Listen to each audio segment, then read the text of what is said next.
It was the kind of snow Oxford rarely deserved, soft, reticent, unwilling to stay. It fell in slow, embarrassed flakes upon the pinnacles of St. Jude's College, settling briefly on the gargoyles before slipping into nothingness. I watched it from the window of a small pub on Banbury Road, nursing a pint that had gone tepid, while I considered a crossword clue that refused to yield its secret. Lost words, 6. The setter had a sense of irony. The pub was nearly empty, its silence broken only by the intermittent crack of logs in the hearth and the faint, pained whistle of an old kettle behind the bar. There is, I suppose, a melancholy particular to academic cities in winter, an ache of postponed beginnings. The students had gone home for the Christmas recess, leaving the colleges hollow and contemplative. I was thinking of leaving too until Lewis called. He spoke with the unease of a man who disliked interrupting solitude. A postgraduate, he said, had gone missing from St. Jude's. Evan Lacey, promising sort, wrote about moral ambiguity in Victorian verse. The porter had reported his absence after 2 days, and the supervisor was getting agitated. I told Lewis I'd meet him there within the hour, though I wasn't certain why. Perhaps because I've always been drawn to things that vanish quietly. By the time I crossed the iron gates of the college, the snow had turned to fine rain, one of those faint mists that coat stone like memory. St. Jude's was never one of Oxford's proud institutions. Its beauty lay in reticence rather than grandeur. The porter, an elderly man named Partridge, met us under the archway. He looked uneasy, as though he'd betrayed a confidence. He'd last seen Lacey 3 nights ago, leaving his rooms just before midnight, coat collar up, carrying a leather folder. Said he was heading to the library.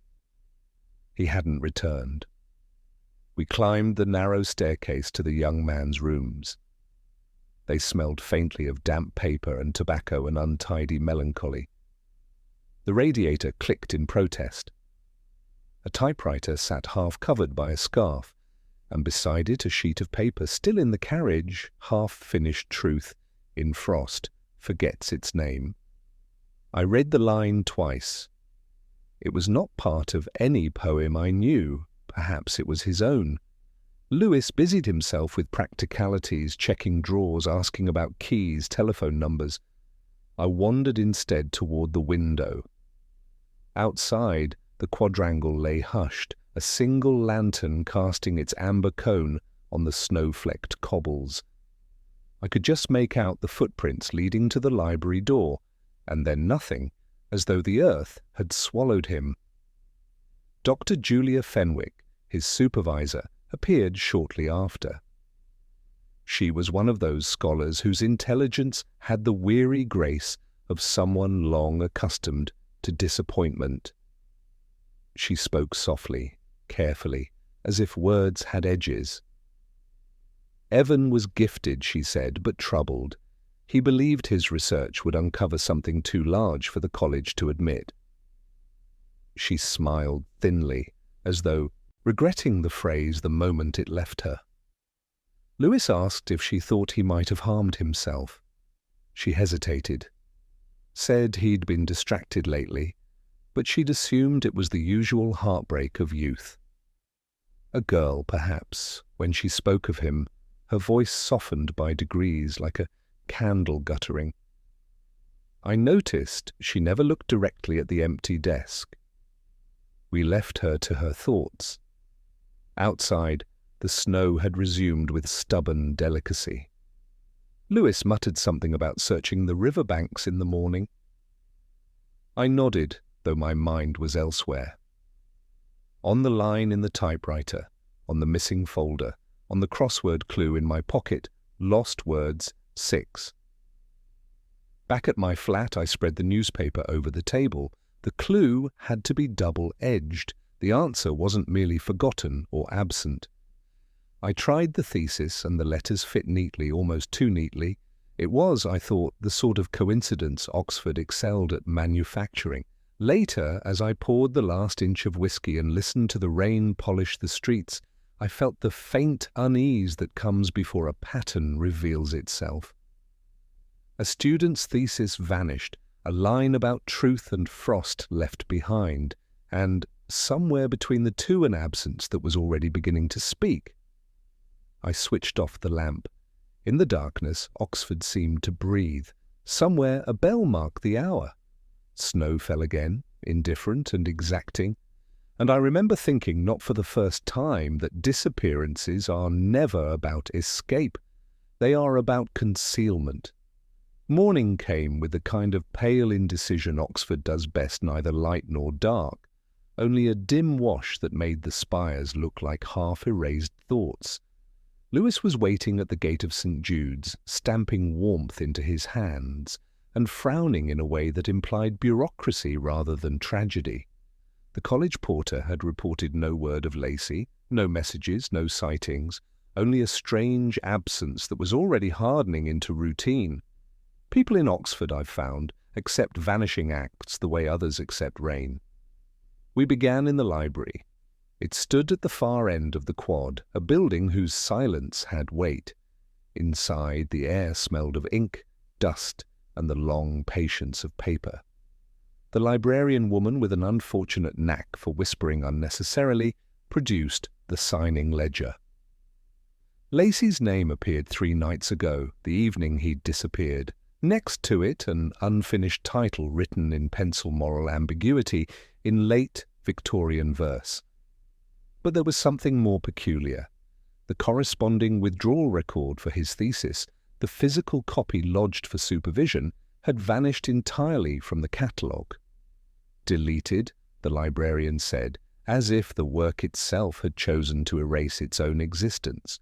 Dr. Julia Fenwick met us among the stacks, her expression disciplined, but fraying at the edges. She said she had no idea how the manuscript could have gone missing. It had been submitted, logged, and read. I watched her fingers trace the spine of a book while she spoke Tennyson in memoriam her, touch pausing slightly at the letter F, as if the alphabet itself were betraying her.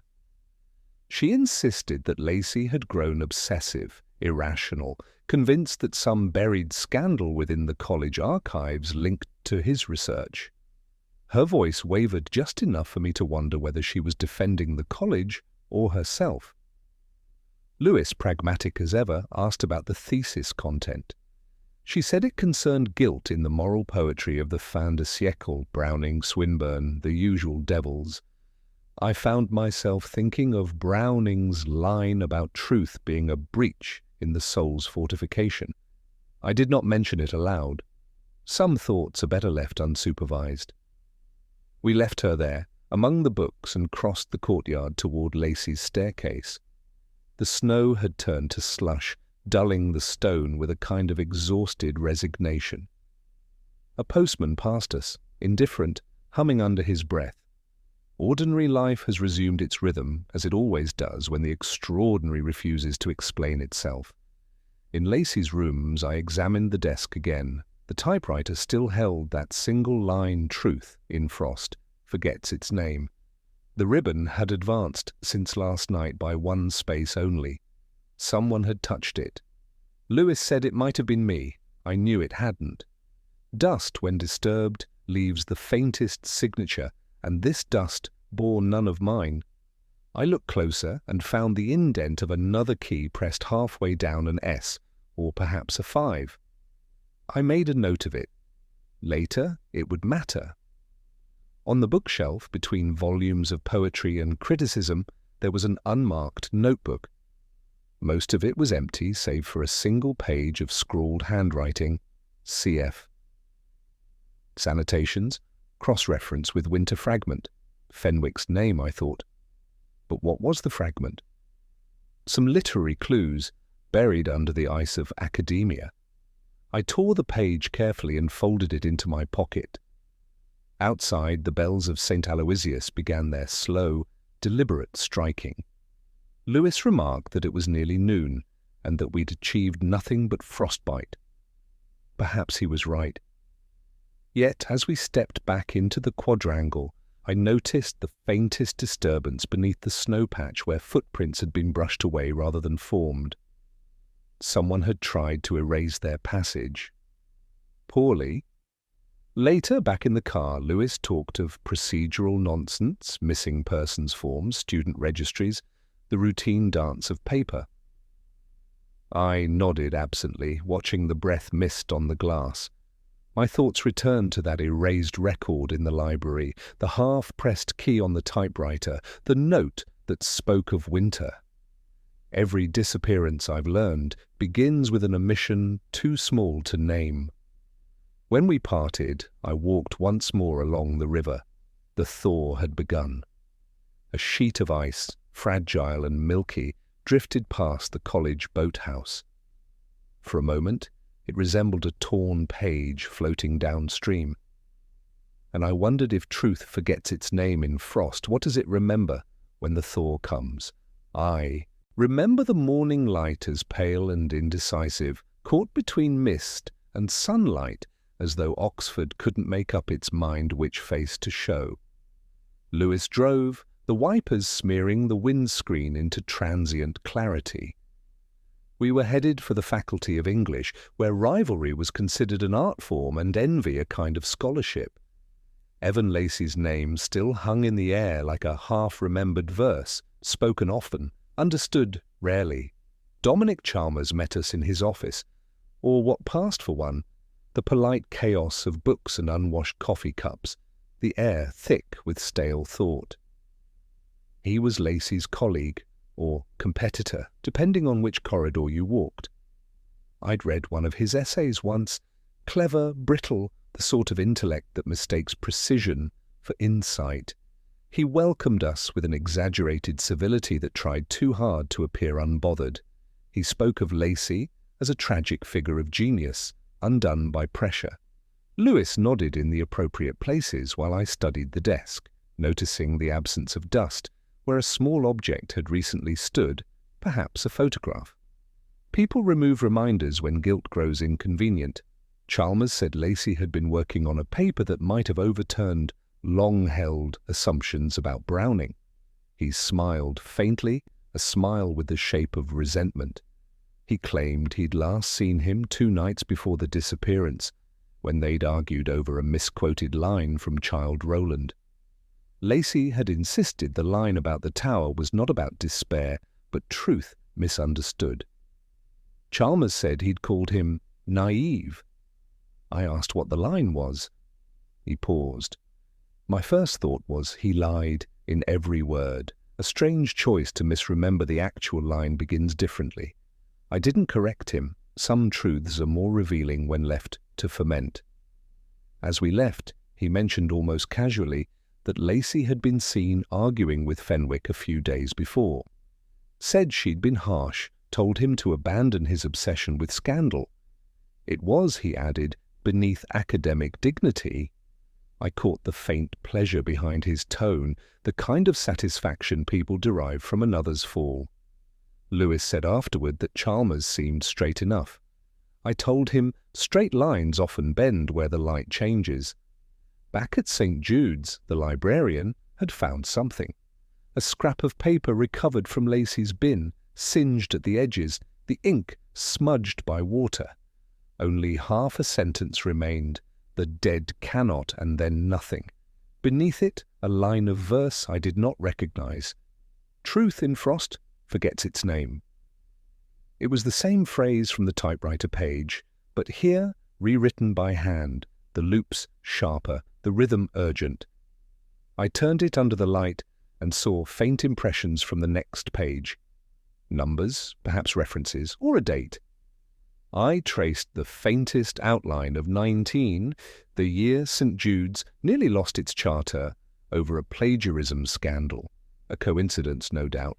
Oxford is built on coincidences that refuse to stay buried. Lewis went off to check faculty timetables. I wandered through the cloisters alone, past notice boards with curling posters for poetry readings and forgotten lectures. The air smelled of chalk and damp wool. Somewhere a piano was being practiced badly, a slow, repetitive etude that seemed to circle its own failures. I stopped at a window overlooking the quad. From here I could see Fenwick's room, her curtains drawn, her lights low. A figure stood briefly by the window before retreating. Perhaps her, perhaps not. There was something about the rhythm of the days here, how grief and curiosity move at identical pace. I found myself thinking again of Chalmers's misquote, how he had inverted despair and truth. It wasn't carelessness, it was conviction, the sort born of someone who must always be right, even when he isn't. By late afternoon, the sky had turned the colour of pewter, the snow from yesterday now thin and grey along the gutters. I walked to the small café near the Bodleian and ordered tea I didn't want. The crossword on the table caught my eye. One clue read, "Rival who mirrors your own ambition 6. I penciled in shadow, and it fit neatly. It also described Chalmers perfectly. I stayed there until the light failed, listening to the slow shuffle of footsteps outside. The city, like its scholars, had perfected the art of pretending nothing was missing. But something was, something small, precise, easily overlooked. And I knew with that quiet certainty that precedes understanding that the echo between Lacey and Chalmers had not yet finished sounding. I went back to St. Jude's that afternoon, the air still faintly scented with the thaw. The snow had become a thin, uncertain drizzle, and the college looked as though it were trying to forget it had ever been beautiful. I told Lewis to take the rest of the day. He had the good sense not to argue and crossed the quad alone.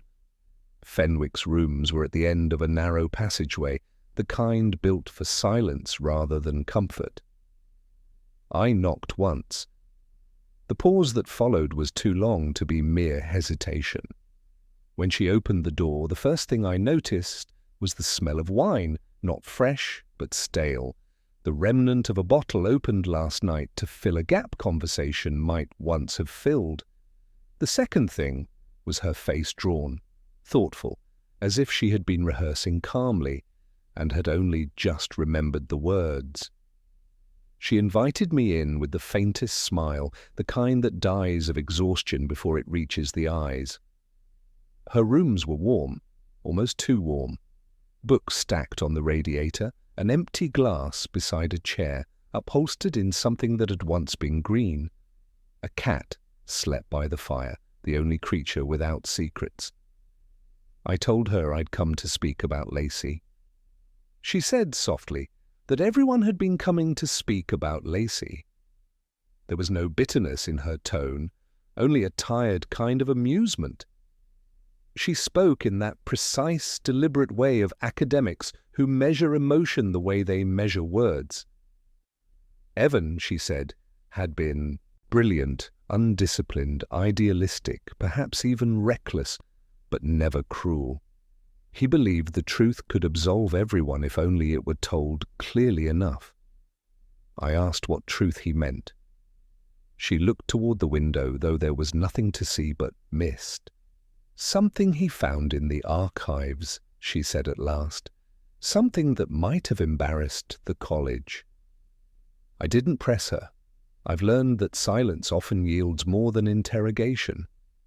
Her hands betrayed her more than her voice. They moved restlessly, tracing invisible patterns on her knee.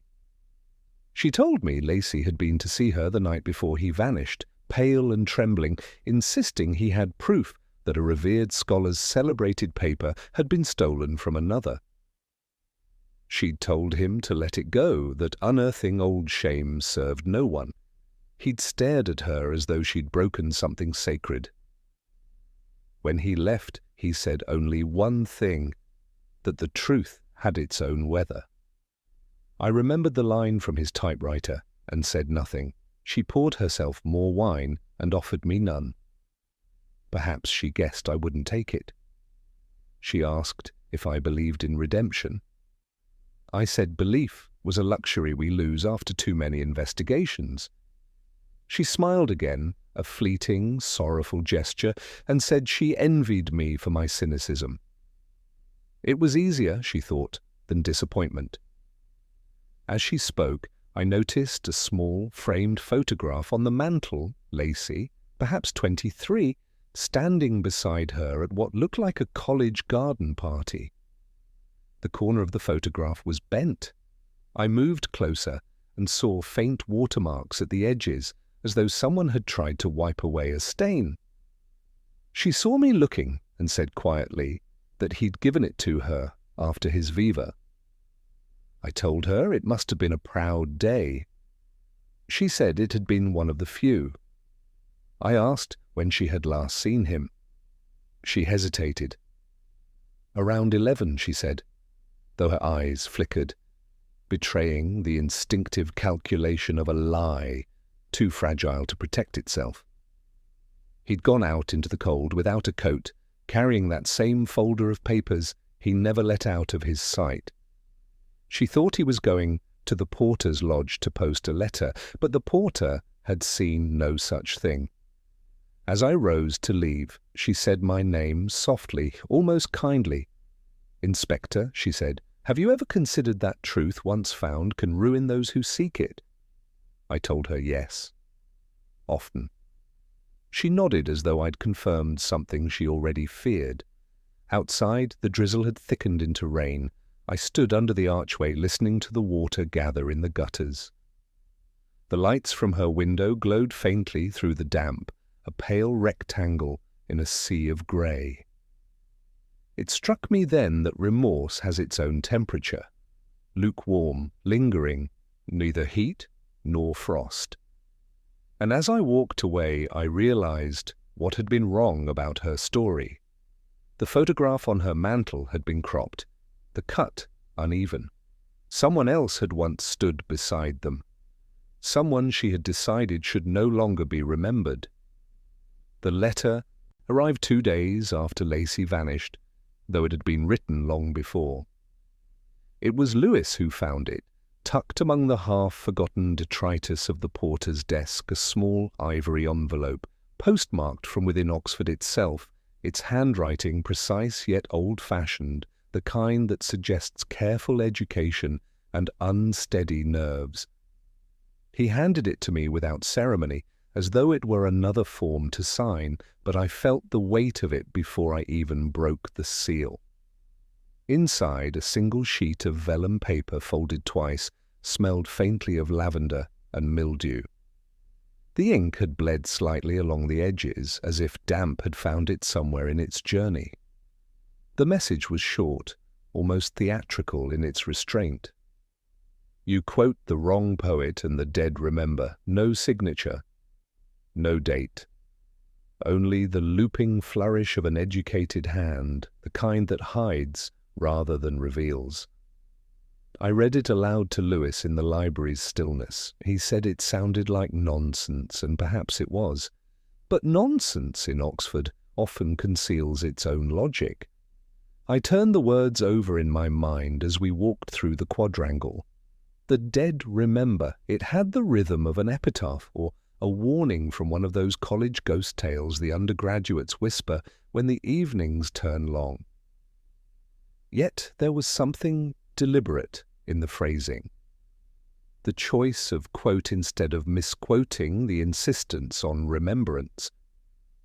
I began to think of Chalmers with his smug alteration of Browning's line, and of Fenwick, who'd built her life upon the reputation of a dead scholar. The letter could have come from either, or from someone who knew more than both combined. The porter recalled delivering it to Lacey's pigeonhole 3 nights before he vanished. He hadn't seen who'd brought it, just a woman, in a red scarf, he said, though he might as well have said a ghost, for his description led nowhere. Oxford is full of red scarves in winter. But there was a tremor in his voice when he spoke, a touch of guilt perhaps, as though he'd forgotten something small and crucial. I left him to his conscience. They tend to confess eventually, though rarely, to the police. Later that day, I visited the post office near Jericho where the letter had been stamped. The clerk was the sort who remembered nothing except the precise dimensions of his own duty.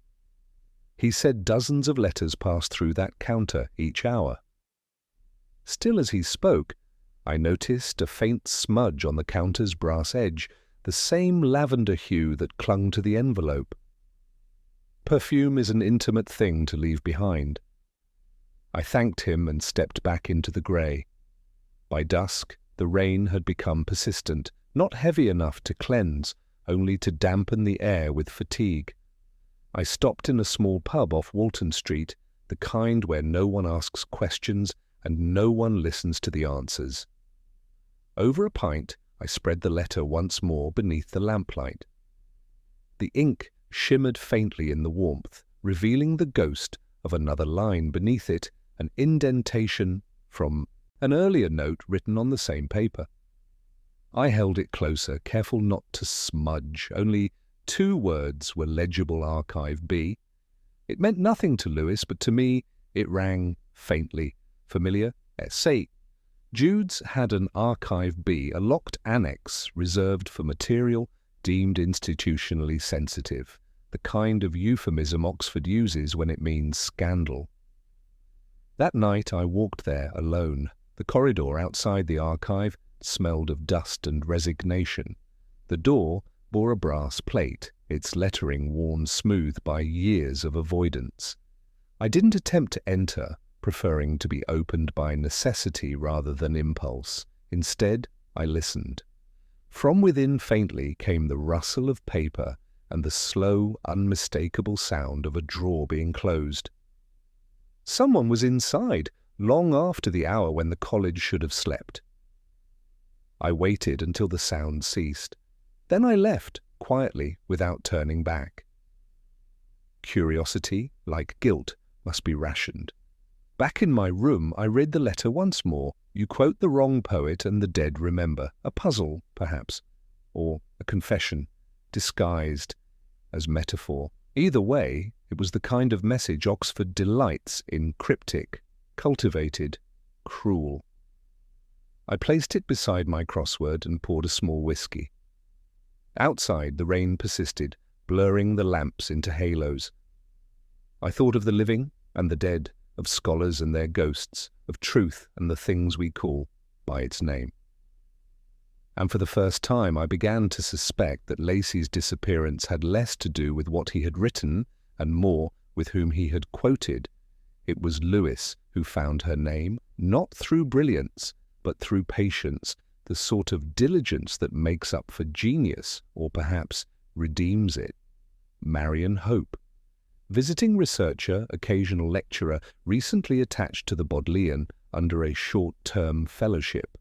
Her connection to Lacey at first appeared tenuous, both interested in Victorian correspondences, both drawn to subjects more dead than alive. It was enough for me. Oxford thrives on such coincidences. They are rarely innocent. We called at her lodgings in Jericho, a narrow terraced house with ivy climbing the bricks like a nervous hand reaching upward. She opened the door before we knocked twice, as though she'd been waiting, though her eyes carried none of the surprise one expects when policemen arrive. She was striking not in beauty, but in self-possession. The sort of woman whose silences mean more than other people's sentences. She wore a red scarf loosely around her neck, a fragment of colour that refused the dull greys of the afternoon. She asked if we had come about Evan. I said yes, though I was curious how she had anticipated it. She smiled faintly, as though reading my thoughts. News travels quickly in small cities, she said, and faster still in guilty ones. She invited us in. The sitting room was spare, shelves lined with annotated books, a single vase of dead tulips, the faint smell of tobacco masked by lavender polish. There was an air of neglect that had been carefully curated. She spoke of Lacey with the ease of someone who admired him but did not claim to have known him well. A chance meeting at a lecture, an exchange of letters about his thesis, a conversation that drifted inevitably, she said, toward the moral decay of Victorian academia. She said it almost wistfully, as though decay were a virtue. I asked whether she had written to him recently. She hesitated, then said she had sent him something to read, a transcript of her late father's papers, unpublished letters of a college fellow long disgraced. There was nothing scandalous in them, only history. But history, I reminded her, is often scandal seen from a distance. As she poured coffee, my eye caught an envelope on the mantelpiece, a college crest embossed in gold. St. Jude's. She followed my gaze and moved it aside, too casually. Said it was a notice of archive access, nothing more. Yet her hand lingered over it a moment too long, the way one touches something one fears to lose. I took a mental note. Fear, I've found, leaves better evidence than fingerprints. Lewis asked routine questions of the sort that sound official but mean nothing. She answered with calm precision, never defensive, always measured. When he mentioned the letter found in Lacey's pigeonhole, she stirred slightly, then smiled. It was the smile of someone rearranging their composure. She said she had no idea what it meant, but she admired its poetry. You quote the wrong poet, and the dead remember. She recited it softly, the cadence perfect, the tone almost reverent. I asked if she recognized the handwriting. She said perhaps. I asked whose it resembled it. She said her own. For a moment I thought she might be confessing, but her expression held steady, and when she spoke again, it was to discuss whether an abrupt change, practiced and deliberate. Lewis looked at me, uncertain. I said nothing. I'd seen too many truths evaporate in the space between two sentences. As we left, she followed us to the door, the red scarf trailing like an afterthought. She said she hoped we would find him. Her voice caught slightly on the last word, not grief exactly, but something that knew its shape. Outside, the air had turned cold, the street lamps flickering on. I asked Lewis what he thought. He said she seemed lonely. I told him loneliness and deceit often share a vocabulary.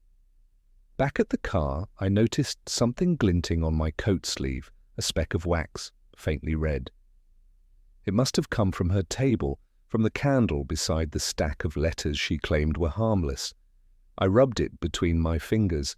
It left a small, oily stain that caught the light like blood, diluted by rain. That night, I dreamed of the river, of a figure in a red scarf, standing by its edge. When I woke, the image lingered not as fear, but as an unanswered question. In Oxford, it is never the ghosts who trouble you. It's the living, and what they choose to remember. The morning began with the kind of indecisive light that makes you question whether the day deserves to begin at all. Oxford was half drowned in fog, its spires reduced to faint suggestions. Lewis arrived late, clutching 2 cups of coffee, one already half empty. He looked as though he'd slept in his car. I didn't ask if some confessions are best left voluntary. He told me they'd found Lacey's bicycle near the River Cherwell again, faithful in its indifference. It was tangled in reeds, half submerged, as if it had been placed there with more ceremony than haste. A student walking his dog had noticed the gleam of the reflector through the mist. Lewis thought it suggested suicide. I thought it suggested theatre. Lacey was many things, but I doubted he would choose such a tidy ending. Death by self-quotation is rare, even in Oxford. We drove out to the spot. The fog thickened near the water, blurring even the sound of our footsteps. The bicycle lay like a relic of some quiet ritual, frame bent, chain rusted with river silt. No footprints nearby, only the marks of ducks and the faint impression of a boot, sole half swallowed by mud. Lewis said it could have been washed clean by rain. I told him the rain hadn't come yet. He frowned. It was the small things that caught him off guard. Back at the car, I noticed something glinting on the handlebars, a torn length of thread, crimson, barely visible unless the light caught it right. It matched, I thought, the shade of Marian Hope's scarf. I pocketed it without comment. Red herrings are sometimes the only clues worth keeping. Later that day we spoke again with Chalmers. He had exchanged his earlier defensiveness for a feigned weariness, the academic's armour of ennui. He said Lacey's obsession had become intolerable, that he'd warned him to stop prying into the archives. His phrasing interested me, to stop prying, not stop lying. A curious substitution. I asked if he'd ever been inside Archive B. He hesitated long enough for the silence to do its work, then said everyone had, at one time or another. It was almost convincing. He poured us each a glass of Sherry College tradition, he said. The liquid caught the lamplight like a trapped sunset. As he spoke, his gaze drifted to the framed photograph on his wall of a group of fellows in formal dress, smiling the kind of smile reserved for posterity. Lacey stood among them, slightly apart, his eyes elsewhere. I asked if the photo had been taken recently. Chalmers said last year, during an anniversary dinner. I noticed the corner of the frame was cracked, the glass faintly smudged, as though handled too often. Nostalgia and guilt leave similar fingerprints. When we left, Lewis muttered that the man gave him a headache. I told him headaches were the beginning of understanding. He didn't look convinced. That evening, back in my room, I found myself staring at the crossword again. I'd left it unfinished 3 days before, a clue lingering like an unclosed case. Truth's reflection reversed in Frost 7. I tried the obvious answers, mirrors, absence. Nothing fit. I turned to the letter Lacey had written to Fenwick, still on my desk, the edges curling where damp had reached it. In his notes, he scribbled a line about Browning's use of weather as metaphor, truth obscured by environment. Frost as amnesia. I wrote down oblivion. It fit perfectly. Lewis phoned not long after. They'd checked Lacey's bank records, no withdrawals, no tickets purchased. The last entry was a modest one, a payment to a printing shop in Jericho. He'd been binding his thesis. The missing manuscript had been real, tangible, printed, stitched, not an idea but an object. I thought again of the river, of the bicycle carefully placed, of the scarf thread glinting like a bookmark in the mud. Someone wanted us to believe in finality. I didn't. Outside, the city was a haze of blurred lights and wet pavement. I walked to the window and watched a fox cross the street, its fur slick with mist. It stopped briefly beneath the lamppost, glanced up, and vanished into the gardens. There was something enviable in its certainty. No need for reason, no search for meaning. Just movement through fog. I poured a whiskey and sat in silence. Somewhere behind it, the case was beginning to take shape, not through evidence, but through absence. The pattern was not in what had been found, but in what had been tidied away. I thought of Fenwick's cropped photograph, of Chalmers's smudged glass, of Marian Hope's perfect composure. Red herrings, perhaps, but I've learned that sometimes the false trail leads you closest to the truth. You simply have to walk it long enough to see where it bends. The key to the archive was heavier than I expected, old brass, dulled at the edges, the kind of object that remembers more than it reveals. Fenwick had given it to me without protest, though her eyes betrayed the reflexive fear of someone accustomed to guarding both knowledge and guilt. Archive B, she said, was in the cellar beneath the main library, a place she rarely visited. The tone in her voice suggested that rarity was a virtue. Lewis accompanied me down the narrow staircase, torchlight shivering along the walls. The air thickened with the scent of mould, cold stone, and the faint metallic taste of forgotten things. The door to Archive B groaned as it opened, protesting a memory disturbed. Inside, shelves bowed beneath the weight of years boxes and ledgers, papers that had surrendered their whiteness to dust. Silence, that peculiar Oxford kind, pressed upon us not absence of sound, but an agreement not to speak.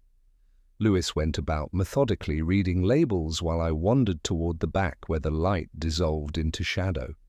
The boxes were marked by year, decade, scandal. One bore the title Thesis Withdrawn 19. The date struck a faint chord. I remembered the indentations I had seen beneath Lacey's letter numbers that had felt familiar then, now finding their echo here. I brushed the dust away, opened the box. Inside, a folder of parchment sheets bound by twine. A name on the first page, Herbert Mallory. I had seen it before, faintly referenced in one of Lacey's notes. An academic accused of plagiarism, stripped of honours, his paper sealed by the college to avoid embarrassment. I turned a few pages. The handwriting was elegant but uncertain, and between the lines someone had written in a different hand, "Truth altered for survival." A phrase too precise for coincidence. Lewis found me staring at it. He asked if it meant anything. I said perhaps. He took out his notebook, began writing, his pen scratching the damp air like a small, obedient animal. I told him to note the word altered. It wasn't a scholar's correction, it was a confession. On the far shelf stood a register, its spine cracked, pages fraying. Inside, a list of visitors to the archive over the past year. I traced the names with my thumb until I reached the familiar J. Fenwick, and beneath it, written more hurriedly, D. Chalmers, 2 weeks apart. Both entries are marked in the same ink, same hand, as if one had written for both. I closed the book quietly. Shared deceit has a way of erasing handwriting. Lewis asked whether we should take the documents for analysis. I told him no, not yet. The truth, once disturbed, tends to scatter like pigeons on a quadrangle. Better to let it think itself safe. Instead, I took one sheet with the annotation and folded it into my pocket. Proof enough for now. When we left, the evening had begun to fall. The fog outside had thickened, the college emerging only in fragmented arches, lamps, the faint silhouette of Fenwick's window. Lewis said something about having seen a figure near the river earlier, someone in a red scarf. I told him Oxford had too many ghosts wearing colour these days. Back in my room, I spread the paper beneath the desk lamp. The ink glistened faintly where the note had been written, darker than the rest, newer. The handwriting wasn't Mallory's or Fenwick's. It leaned forward slightly, impatient, like Chalmers's. I compared it with the signature from his personnel file earlier that week's, looped R, same confident slant. The man who mocked Lacey's obsession had followed his trail step for step. I poured a small measure of whiskey and sat back. The city outside seemed to breathe through the fog, its bells dull and uncertain. I thought of Lacey descending those same stairs, clutching his folder like an anchor, of Fenwick reading the forbidden file, knowing what it meant, of Chalmers correcting history in ink and telling himself it was mercy. In Oxford, lies do not shout. They are catalogued, indexed, and archived. Each generation inherits its own box of silence. As I folded the paper away, I realized what troubled me most. The entry for Archive B had a signature space for the keyholder. The line beneath both names was blank. It began, as small revelations often do, with something trivial, a crossword clue in the Times. The word was only 5 letters, yet I found myself staring at it longer than seemed reasonable, lost words buried beneath Winter Deceit 6. The setter was a cruel one whose intended thesis. The answer fits too easily, almost mockingly. I traced the letters with my finger, as though touching the name of the dead. Lacey's lost thesis, his buried truth, his winter. Lewis arrived half an hour later with a sandwich and the same patience he reserves for my bad moods. He said they'd confirmed the handwriting on the archive annotation matched Chalmers's notes. "Not conclusive," he added. "Nothing ever is in Oxford. I told him Chalmers was lying. He asked if I could prove it. I said I wasn't sure, but the crossword had just suggested as much." He looked at me as if deciding whether to laugh or leave. Instead, he ate in silence. By afternoon, the rain had returned, the kind that seems to fall sideways, as though the sky itself had grown tired of direction. I walked to St. Jude's, alone. The porter nodded without enthusiasm, as the college had grown weary of my shadow. Inside, the corridors smelled of wet stone and something older paper perhaps, or memory. I passed the notice board outside the senior common room and paused. A printed order of service, slightly curled with damp, listed a reading for the upcoming chapel evensong.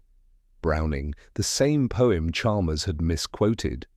I wondered if anyone else had noticed how fond the dead are of repetition. I found him in his study, leaning back in a chair that looked too fine for his conscience. He greeted me without warmth, as if our conversation were a tedious errand he'd already completed once before. I told him I'd been in the archives. His expression didn't change, but the fingers on his glass tightened slightly.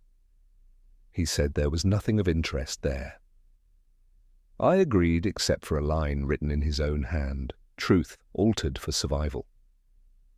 He smiled then, a small, bitter curve of the mouth that always precedes surrender. He said the phrase was philosophical, not confessional.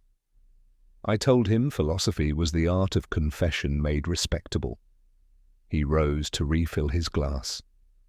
I noticed the crossword page folded neatly beneath a book of verse on his desk. I asked if he'd finished it. He said no. I picked it up, glanced at the clues.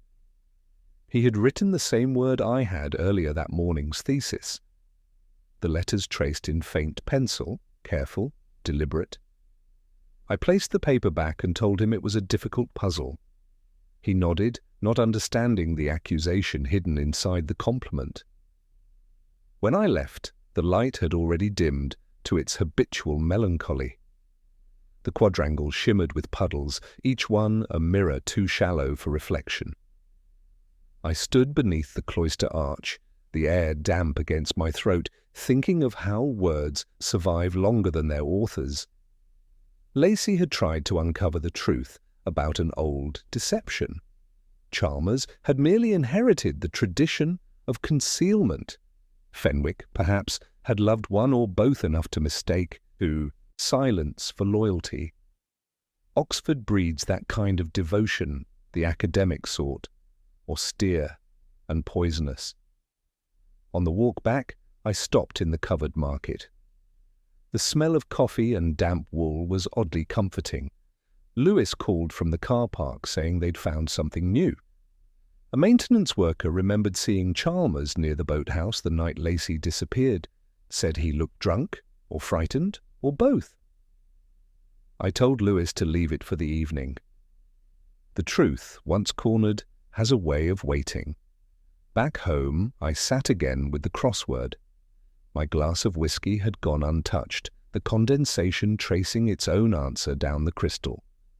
Beneath the completed grid, I saw the faint impression of an earlier clue from the previous day's paper, one I hadn't noticed before. Scholar drowned by his own reflection. 6. The answer, again, was thesis. The setter's sense of humour bordered on cruelty. I leaned back, staring at the ceiling, listening to the faint rain against the window panes. Somewhere in the city, the bells began their slow, deliberate tolling. It occurred to me that Lacey, too, had been solving crosswords, metaphorical ones, perhaps, in archives and letters. The answers had come too late to save him. I folded the paper neatly and slipped it into the drawer beside my revolver. One for thought, one for closure. Both instruments of precision. The case was nearly over, but not complete. I could feel the missing piece hovering like a word on the edge of recollection. It would come soon enough. It always did, just when one stopped searching. It was Lewis who called me just after dawn. His voice carried that restrained excitement policemen adopt when something ugly has finally been made visible.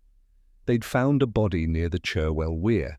He didn't say whose, but we both knew. Oxford has few mysteries kind enough to offer surprises. I walked there slowly, the air sharp with the kind of cold that bites through thought.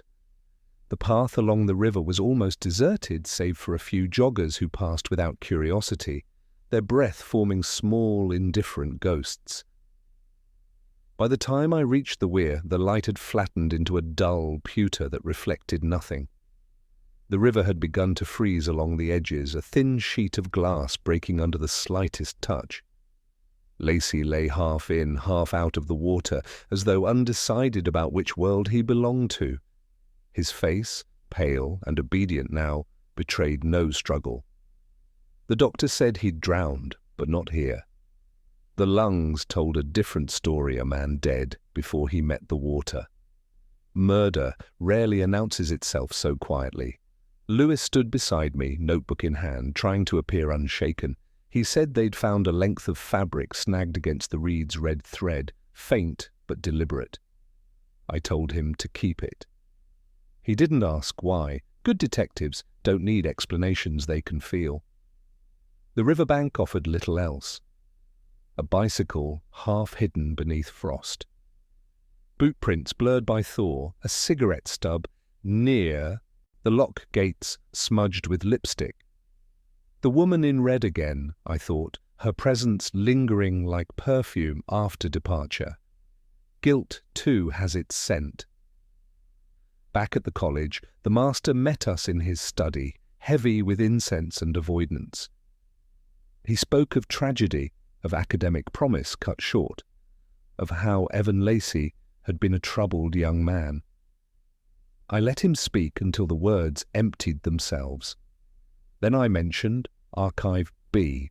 The air changed temperature. He asked how I'd gained access. I said truth doesn't always knock. He said the matter was internal. I told him so was conscience. Lewis waited outside while I went to Chalmers's rooms. They were, as I remembered, precise disorder, the aesthetic of intellect performing untidiness. He didn't look surprised to see me. He asked whether the rumours were true. I said rumours, like plagiarism, depend entirely on the quality of the source. He smiled, and I saw then how thin the mask had grown. On his desk lay Lacey's missing thesis, reborn under a new title, Chalmers's name neatly typed above it. The ink was still fresh. He said Lacey had asked for help editing it, that they had argued that accidents happen. The word accident hung in the room like a wrong note. I noticed a faint scratch across his wrist, half healed. I didn't mention it. He poured himself a drink, and when he offered me one, I declined. I've never been fond of sharing anything with the guilty. He talked for a while about ambition, about the cruel economy of intellect, about the futility of young men trying to change institutions older than sin. He said Fenwick had known nothing. I said she always knew something. He said Lacey had threatened exposure and that sometimes fear masquerades as morality. When I asked where the struggle had taken place, he looked out the window toward the river and said softly, "Nowhere." I left him to his rehearsed remorse. Outside, the evening light had begun to fade again, a weak halo over the spires. Lewis asked if I had what I needed. I told him we had enough for truth, though not for justice. It satisfied neither of us. The formalities followed the statements, the photographs, the administrative embalming that turns death into paperwork. Chalmers confessed eventually, or half-confessed. A shove, a fall, panic, concealment. Fenwick resigned before she could be questioned. The college buried its shame under an official silence. Oxford excels at burial without graves. Later, I went back to the river alone.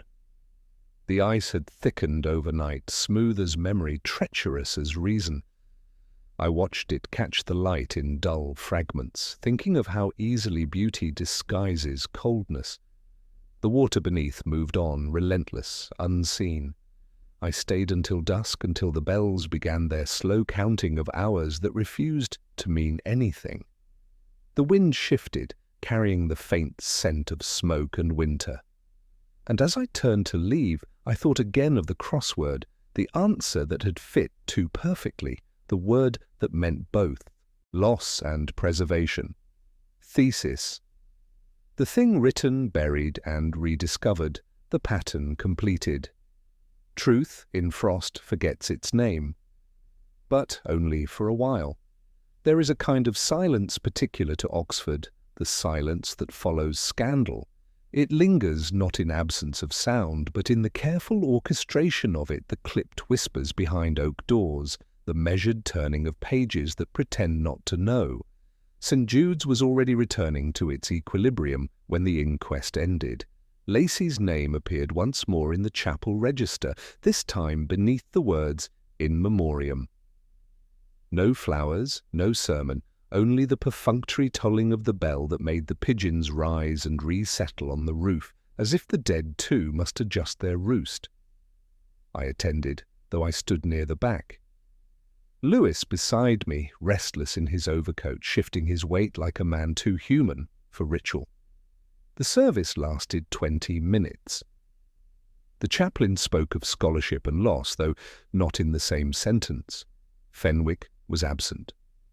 Chalmers, of course, could not attend. I wondered if the river sounded different that morning, carrying the echo of the same prayers it had already drowned. Afterward, the college moved with the practical grace of institutions that know how to bury embarrassment. Students whispered, porters swept the corridors, the master's secretary replaced one notice with another. The world turned obediently. Oxford does not pause for confession, it catalogues it. Lewis and I walked through the quadrangle. He said justice felt unsatisfying when it arrived late. I told him it wasn't justice, merely truth made public enough to be ignored.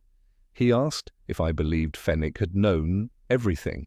I said knowledge and guilt are rarely separate where they coexist, like light and shadow through stained glass. I stopped by her room that afternoon. The curtains were drawn, the air faintly stale, though not yet abandoned. On her desk, a letter half written, folded once, then forgotten. I didn't read it entirely, just a few lines about resignation, atonement, and an unanswered question about mercy. She had packed carefully, leaving nothing personal behind except the cat, asleep in the corner, as if loyalty required neither language nor logic. I poured a bowl of milk from the nearly empty jug and left quietly. Outside, the city felt both larger and emptier, the way it does when the past has withdrawn but not vanished. I stopped at the porter's lodge. Partridge handed me a small envelope that had arrived without a return address. My name is written in a firm, feminine hand. Inside, a torn page from a notebook, Lacey's handwriting. A single line, truth has a temperature colder than regret, but warmer than forgiveness. I held it for a long moment, uncertain whether it was meant as apology or accusation. Both, perhaps. Lewis met me later at Randolph for a drink neither of us wanted. He talked about the report, the paperwork, the predictable verdict. I listened half-heartedly, watching the rain smear the lights outside into blurred constellations. He asked if I'd be taking time off. I said no, though rest had begun to sound dangerously appealing. The work, I told him, was all that prevented thought from becoming memory. He didn't argue. He rarely did. When he left, I stayed. The bar had emptied, the fire reduced to its quiet choreography of embers. I thought of Lacey, of his unfinished words and misplaced faith, of Fenwick's tired resignation, of Chalmers's brittle pride. Each had sought redemption through intellect and found only exposure. I wondered if any of us, given time, do much better. Later, walking back along St. Giles, the air felt raw and oddly clean. The moon lay behind clouds, unseen but persistent. The river would be still tonight, frozen along the edges. Somewhere beneath that thin layer of ice, secrets had already settled into sediment, content to sleep. I paused beneath the gates of St. Jude's once more. The lamps glowed weakly through the mist, and for a moment the college looked almost peaceful, stripped of its intellect and pretense. Only the faint sound of the chapel clock marked the hour, measured, patient, exact. I thought then of the crossword still folded in my pocket, the clue I'd never erased, lost words, buried beneath winter's deceit. I smiled, not at the answer, but at the futility of solving it. Truth, like snow, covers everything evenly. It is beauty, not justice, that remains. And as I turned toward home, the silence of St. Judge's followed me, soft, watchful, unbroken,